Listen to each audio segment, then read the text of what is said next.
Economía. ¿Economía? Sí, pero vamos a hablar de economía relacionada con una moneda que no es la propia, sino que es el dólar. Sí, ¿Cuánto? el dólar. El dólar, no mi planta maravillosa que tengo ahí, no, el dólar, el billullo, lo que se gasta ahí en los USA, pero en realidad prácticamente en todo el mundo, porque es la moneda que se utiliza, por ejemplo, para viajar, ¿cierto? Mucho más transversal. Ahí entró la pelea del euro, ¿cierto? Para los que se van para esos lares, pero lo cierto es que es el dólar el que nos permite muchas veces medir lo que está pasando, no solo a nivel nacional, sino que también en la economía mundial. Para hablar de este tema nos acompaña Diego de la Campa, él es CEO de Dollarize, la fintech especialista en la moneda estadounidense, y ahí lo vemos en imágenes. ¿Cómo estás, Diego? Bienvenido. No te escuchamos, Diego. ¿Está muteado? Ahí sí. Muy buenos días, Camila, Luis. Ahí sí.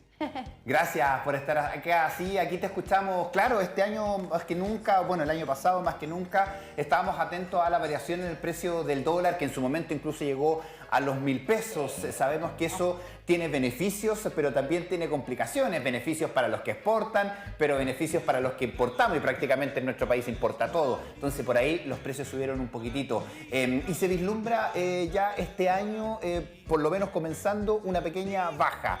Para que nos cuentes un poquitito cómo está el mercado del dólar en nuestro país. Claro, bueno, el dólar en los últimos 10 años se ha revaluado contra el peso chileno más del 70%. El dólar siempre le gana en el largo plazo a las monedas, principalmente a las latinoamericanas, a los países emergentes.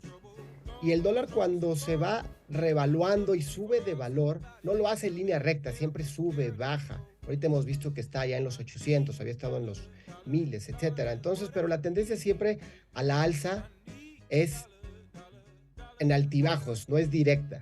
Y hay que recordar que la devaluación es un problema muy grave que afecta mucho la economía de las familias, y muchas veces no nos damos cuenta justamente por esa tendencia de altibajos.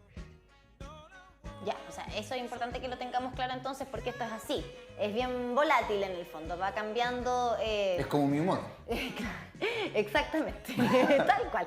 Sí, es como el humor muchas veces que va cambiando de un momento a otro. Pero, Diego, para la realidad chilena, por ejemplo, ¿cuál sería el precio óptimo que debiese tener el dólar? Porque muy bien lo señalaba Luis, cuando estaba muy alto era muy bueno para las personas que exportaban, ¿no? Que exportaban sus productos. El cambio ahí les favorecía, pero tremendamente. A diferencia de lo que pasaba con los que importábamos, ¿no?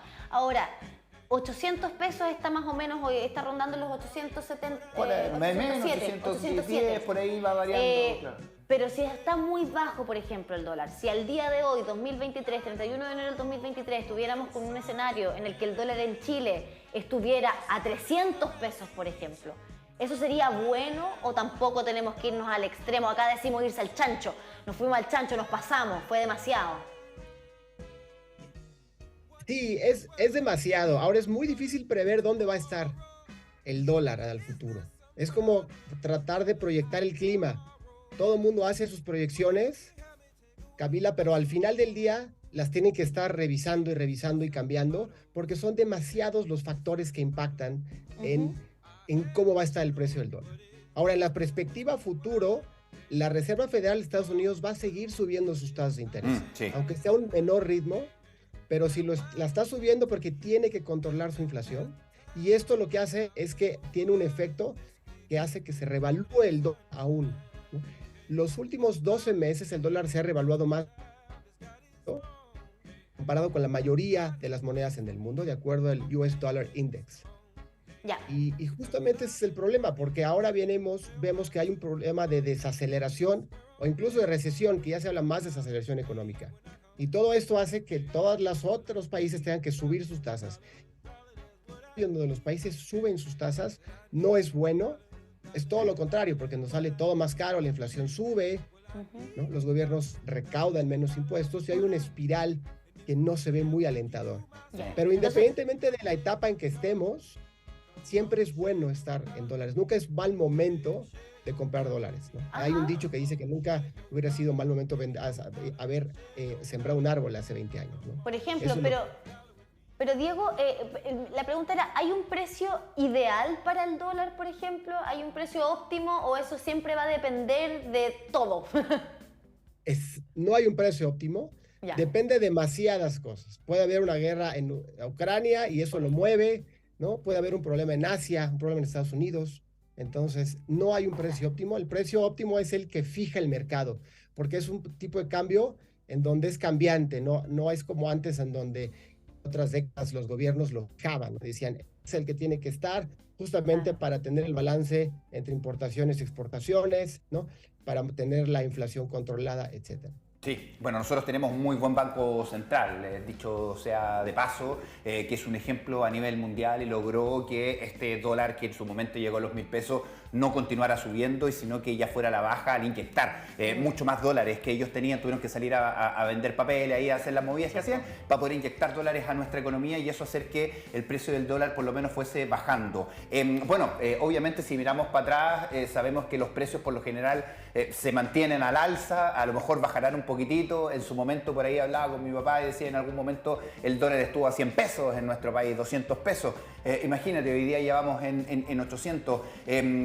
Bueno, tú nos dices que esto es muy volátil, pero ya es muy difícil que volvamos a los 500, a los 600 pesos que teníamos hace 2 años atrás, por ejemplo. Prepandemia, claro. Claro. Yo creo que es muy difícil. Es muy difícil que pase y que regrese en un porcentaje tan alto, porque la tendencia siempre es al alza. Pero en estos altibajos que hablaba, puede llegar, nunca se sabe, porque depende de muchísimos factores, ¿no? Ya, y en esos factores, perdón, con respecto a la baja, claro, que no va a ser sostenible por mucho, digamos, no va a bajar mucho. ¿Cuánto se espera que continúe bajando ahora?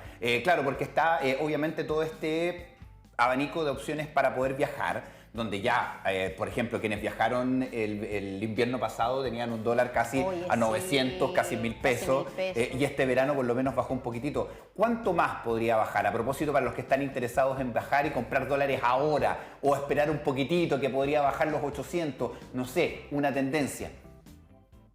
Me encantaría decirles la respuesta, es muy difícil. Va a depender, Luis, de lo que la Fed haga ahora en su próxima reunión o en sus próximas reuniones, qué tanto sube sus tasas. Y eso es lo que mueve justamente los factores, qué tanto. Es como predecir el clima, como les digo. Sí, uno puede decir y hacer sus estadísticas, pero a la mera hora no pasa lo que uno pensaba.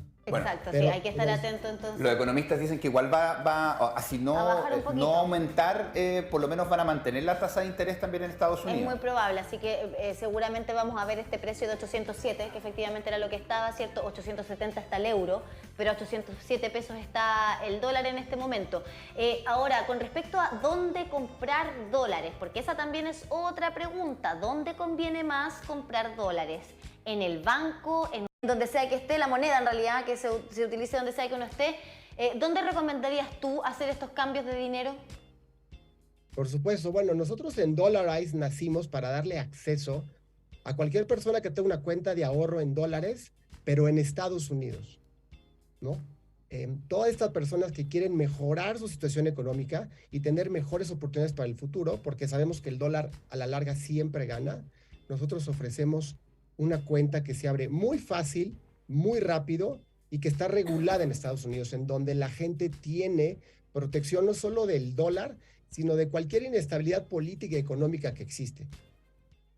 Ya, perfecto, pero como consejo, ¿dónde es mejor? O sea, hemos escuchado siempre que en los aeropuertos no. Sí. Ojalá y no cambiemos el aeropuerto porque siempre el precio es mucho más alto. Muy más alto.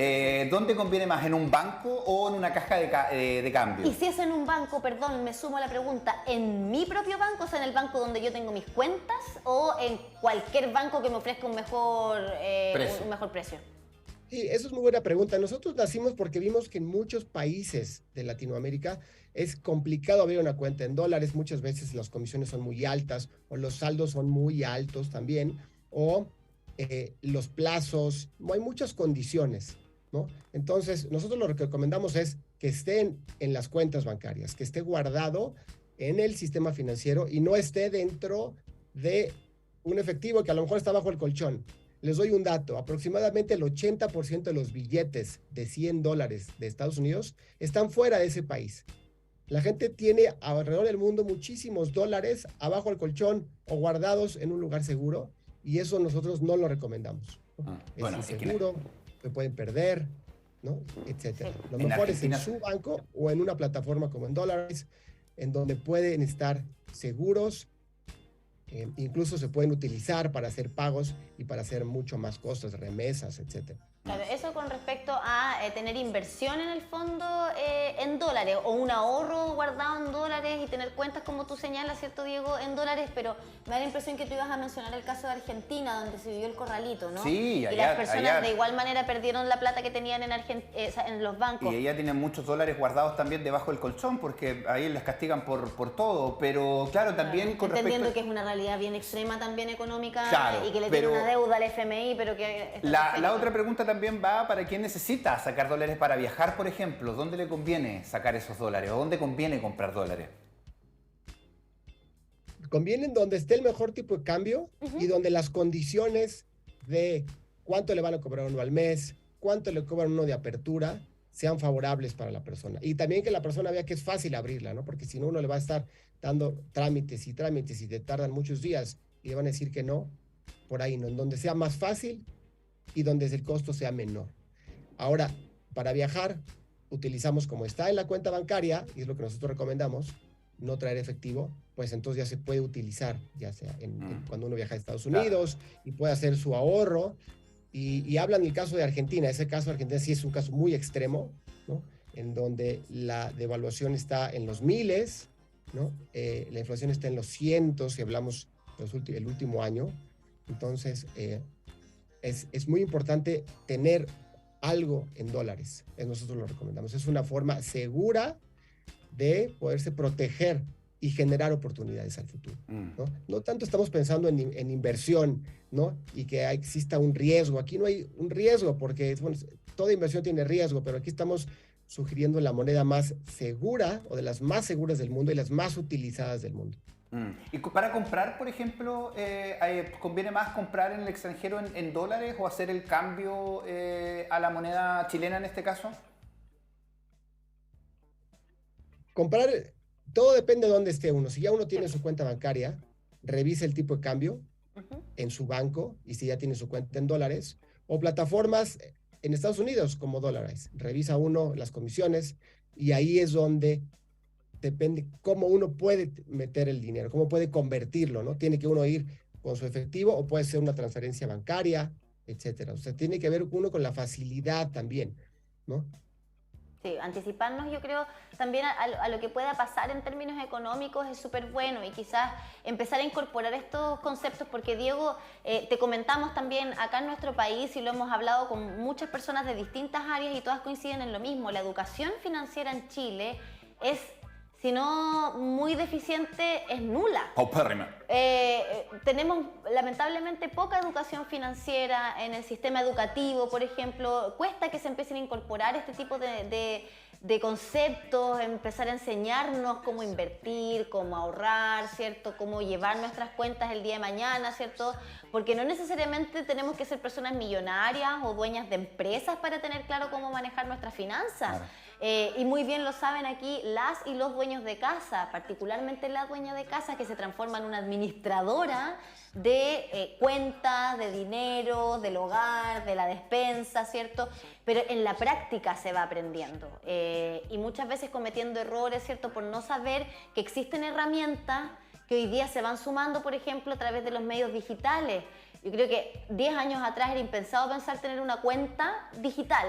Voy a ocupar plata que no veo, que no sea la tarjeta, digamos. La tarjeta ya nos habituamos a la plata plástica, pero esa plata que no vemos, que es intangible, que está en el internet, Claro. eso es algo totalmente nuevo para nosotros. Entonces, empezar a incorporar todos estos conocimientos lo agradecemos mucho. Tú como especialista también en el área, ¿recomiendas, por ejemplo, que una persona que tiene unos ahorritos, 100.000 pesos chilenos, un poco menos de 100.000 Son 100 dólares, pongámosle. Claro, Un poquito menos, 100 claro, dólares. de Sí. 100 dólares. Estaría bueno, por ejemplo, que los ahorraran dólares, que comprara dólares y que los tuviera guardaditos en dólares cuando hablamos de ahorro más bien pequeños si lo comparamos con cuentas que son millonarias. Completamente. Un ejemplo, por ejemplo, nosotros en dólares abrimos cuentas desde $5. ¿Por qué? Porque la gente tiene que empezar a probar y a conocer nuevas opciones. Y ahí está la educación financiera que ustedes platican. Es fundamental que la gente entienda los conceptos básicos de inflación, de devaluación, ¿no? Porque sí es un problema muy grave la devaluación que afecta a las familias, a la economía de las familias. Y si uno no lo tiene presente, no se informó y no fue un proceso que incluso se debe de meter desde las escuelas para que todos los niños lo empiecen a aprender, se empiecen a familiarizar.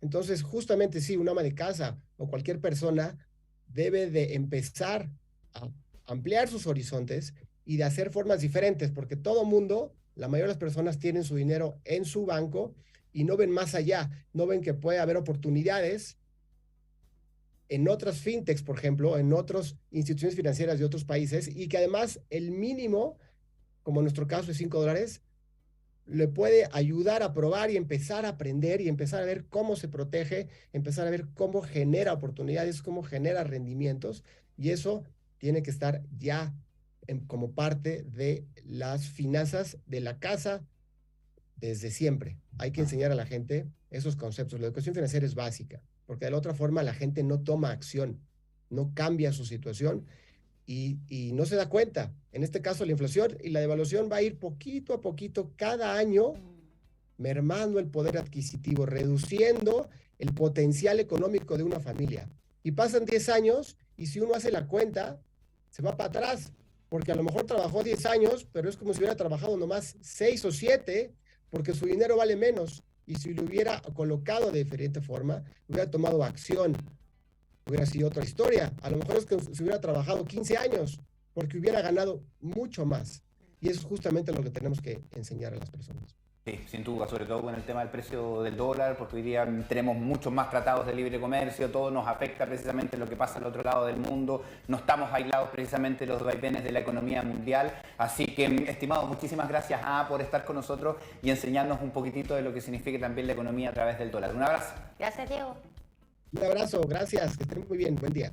Hasta pronto. Recuerda que puedes revivir esta conversación en canal9.cl. Nosotros nos vamos a tomar contacto ahora de inmediato con Elías Mesa, quien tiene información